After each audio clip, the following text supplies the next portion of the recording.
Vamos continuar em economia então, pessoal, para falar sobre a movimentação. A Anfávia, que representa as montadoras, né, as empresas, tem uma coluna no nosso site sobre esse assunto. Pluga aí para a gente, por favor, do nosso colunista de UOL Carros, o Jorge Moraes. Obrigado. Marca chinesa anuncia investimentos para ter carros no país. Não era exatamente essa, era aquela outra, né, que tratava exatamente da dificuldade que eles estão tendo e estão se movimentando para tentar barrar as marcas chinesas, né, que elas vêm crescendo. A Anfávia, a Renata Agostini, do jornal O Globo, inclusive ontem, ela trouxe uma reportagem que diz o seguinte, que a Anfávia quer mais impostos para as chinesas, para as marcas chinesas, como a BYD, para que eles acham que assim a concorrência vai ficar mais leal. Foi o que aí, agora sim, desespero de montadoras por mais impostos só reforça o acerto dos chineses. Era essa notícia que eu queria trazer para vocês, porque aqui o Jorge conta que assistimos na semana passada, com certo espanto, essa pleito, né, esse pedido da Anfávia, que é a Associação Nacional dos Fabricantes de Veículos Automotores, para antecipar a cobrança do imposto integral para os carros eletrificados importados. Os fabricantes querem que o governo federal quebre a regra criada no ano passado, que regulamentou uma taxação gradual em etapas. Né, representantes das montadoras reuniram às portas fechadas com o ministro Geraldo Alckmin, vice-presidente, para falar sobre o que eles consideram uma concorrência desleal. Gente, é o seguinte, a gente conseguiu aqui tirar da reunião, parece que agora vai conversar com o Baldi, ele que é representante da BYD, conselheiro especial da empresa, Alexandre Baldi. Bem-vindo, boa noite. Bom, a Anfávia fala em concorrência desleal. Qual que é a avaliação de vocês? Diego, boa noite. Primeiro que, como você bem colocou, houve previsibilidade. Mesmo sendo feito no final do ano de 2023, uma decisão que a Câmara, a Camex, tomou, colocando todo o mercado e, sobretudo, as empresas às quais decidiram investir no Brasil, há, então, uma regra colocada. Portanto, nesse momento, ao qual empresas que, como a BYD, decidiram investir no Brasil, compraram uma planta industrial em Camaçari, quase 300 milhões de reais de investimento, e hoje estabelece uma rede de distribuição ou concessionárias em todo o Brasil, para que a gente possa dar viabilidade para a nossa fábrica, é claro que nós ficamos perplexos, assustados com tamanha atitude, né, que possa, primeiro, deixar uma imagem péssima para o Brasil em termos de regras de segurança jurídica, e segundo que, quando nós não conseguimos competir, nós vamos tentar mudar a regra do jogo. Então é algo surpreendente por parte de uma indústria tradicional que ela está realmente num momento desafiador em termos de competição no Brasil e em todo o mundo. Sim. O senhor acha que eles estão... Primeiro, boa tarde, ministro. O senhor que já foi ministro também. O senhor acha que eles querem uma reserva de mercado semelhante a que a indústria de computadores lá no século passado conseguiu montar no Brasil? Thales, boa tarde, prazer revê-lo. Eu vou lhe dizer que esse mercado, ele já é há um bom tempo, né, já praticamente dizer que reservado a determinadas empresas que estão atuando no Brasil. Nós não temos nenhuma montadora no Brasil que seja brasileira. Todas são multinacionais e que atuam aqui há dezenas de anos.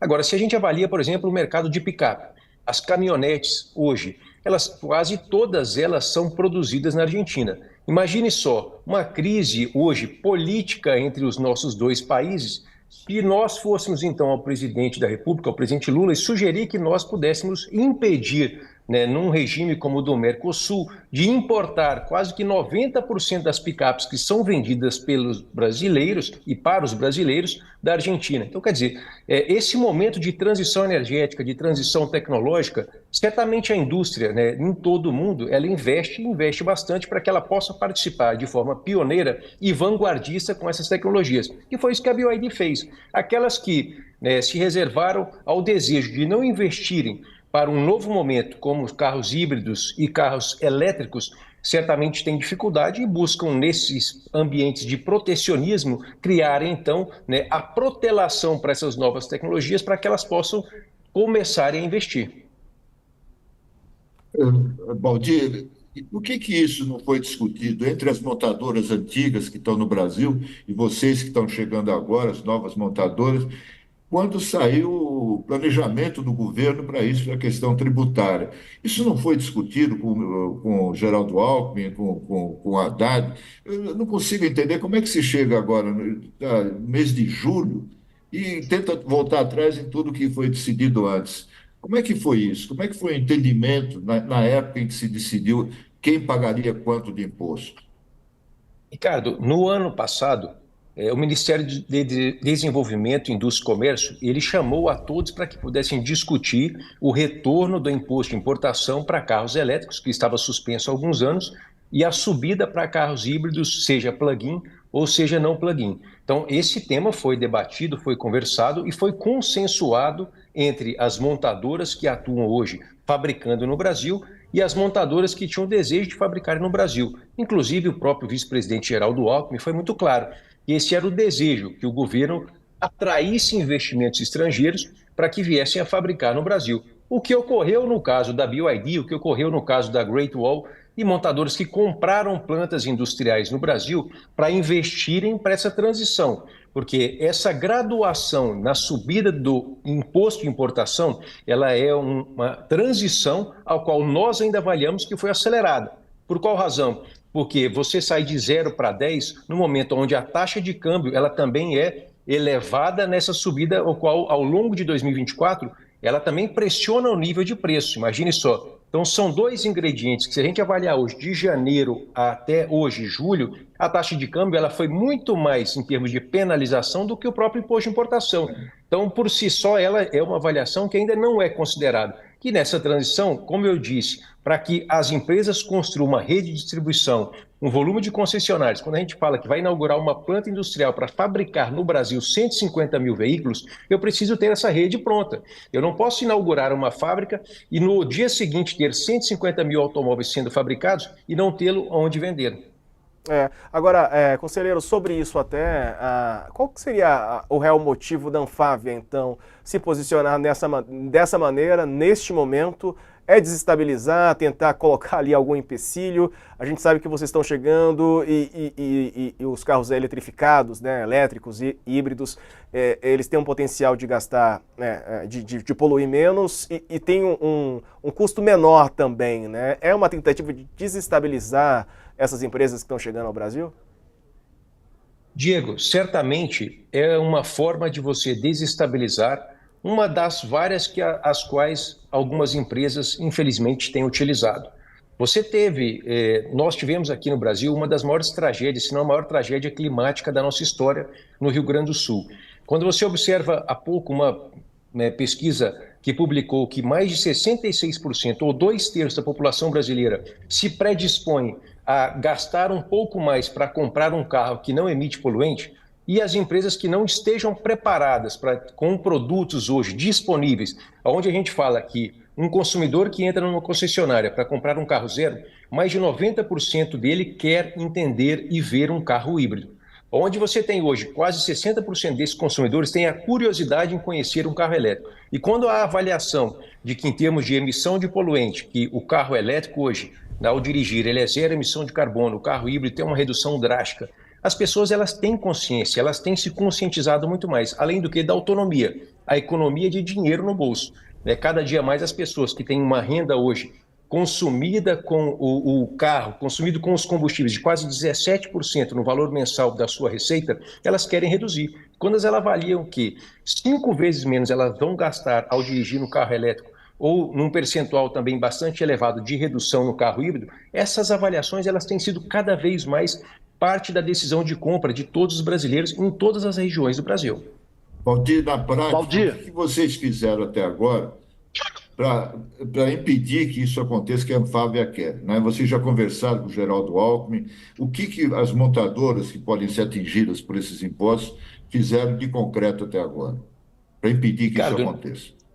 Nós temos hoje dialogado com o governo, certo? Fizemos sim chegar a mensagem ao vice-presidente, ministro, o Geraldo Alckmin, para demonstrar que a seriedade por parte de empresas que decidiram investir no Brasil, como a BYD, é um fato.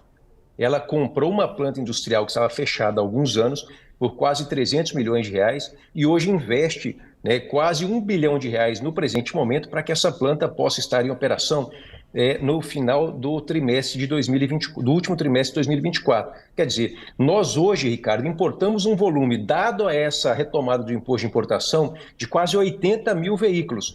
Já no Brasil, já no estoque local. Se você valorar esse estoque que hoje eu tenho aqui no Brasil, é um valor surpreendente. E o que isso quer dizer? É uma demonstração de confiança no Brasil, é uma demonstração de que investe no Brasil, não tem dinheiro público, não tem BNDES, não tem empréstimo, não tem nada. É capital da própria empresa, avaliando que o momento no Brasil estará apto por fazer esses investimentos. E chegar também ao presidente Lula, que esteve na Bahia ontem, dialogamos com o governador da Bahia para que a gente possa demonstrar que esse investimento, para quem está na Bahia, percebe lá que está ocorrendo, é um fato de uma transição. Importamos os carros hoje para que a gente possa, de fato, ir à nossa fábrica em operação em 2025 e, então, fazer a substituição daquilo que é importado por um carro fabricado aqui no Brasil. Objetivamente, se o governo ceder a essa reivindicação da Anfávia, o que vai ocorrer com vocês? O que vocês vão fazer? Thales, se o governo... Eu não acredito, como o próprio vice-presidente Geraldo Alckmin mencionou em uma entrevista na semana passada, que ele vai respeitar as regras, que ele vai respeitar as decisões que foram tomadas. Eu disse aqui, repito, Thales, são bilhões de reais em investimentos que a BYD está realizando numa fábrica, investimentos numa antecipação de volume de carros muito expressivo para que a gente possa ter a garantia aos nossos potenciais consumidores de que nós teremos o respeito ao preço. O que nós fizemos, Thales, no solo brasileiro foi fazer com que as empresas pudessem revisitar os seus preços para baixo. Muitas delas reduziram e muito o valor dos seus carros. Portanto, a gente está colocando aqui o acesso ao brasileiro em carros com maior tecnologia, com maior inovação, maior eficiência energética e proteção ao meio ambiente. Agora, eu não acredito, Thales, na hipótese de que nós tenhamos um governo como o presidente Lula revisitando uma decisão, um marco jurídico aqui colocado com toda a previsibilidade que foi para que uma empresa ou que várias empresas, para que investidores estrangeiros pudessem então ter tamanha desconfiança no nosso país. Então eu vou repetir a pergunta de outra forma. Isso inviabilizaria a permanência de vocês aqui? Thales, isso não inviabilizaria a nossa presença no Brasil, dado que o investimento na fábrica foi uma decisão tomada, certo? O que eu quero crer é que essa decisão de antecipar, de quebrar uma regra, de quebrar uma decisão que foi tomada por uma Câmara, amplamente discutida com todos os setores, como o Ricardo perguntou, jamais seria pensado. Aqueles que querem discutir sistemas e modos de protecionismo, eu acredito que o Brasil vive no mundo global. Nós não somos uma ilha. Portanto, as empresas que não se prepararam, não investiram para que pudessem, então, estar com tecnologia e inovação a ponto de aquilo que é o desejo do consumidor brasileiro, elas vão ter que correr atrás desse prejuízo e não correr atrás de protecionismo para que quem desrespeita ou quem é desrespeitado nesse momento, Thales, é o consumidor brasileiro. Quem paga essa conta é o consumidor brasileiro. Porque, no final, tudo isso de imposto que é colocado, ele é repassado ao consumidor. Todo o preço que é majorado para cima, Thales, é o consumidor que está pagando essa conta. Portanto, o que nós hoje, BYD, estamos fazendo é dando democratização ao acesso a um carro com muita tecnologia como o carro elétrico, como era jamais imaginado no Brasil antes da vinda da BYD. Tá certo. Alexandre Baldi, conselheiro especial da BYD, obrigado pela entrevista. Desculpa aí ter te atrapalhado, tiramos o senhor da reunião. Jamais. Um abraço. Obrigado a você, Diego, Thales, Ricardo. Obrigado a você, uma boa noite e um abraço. Valeu. Obrigado.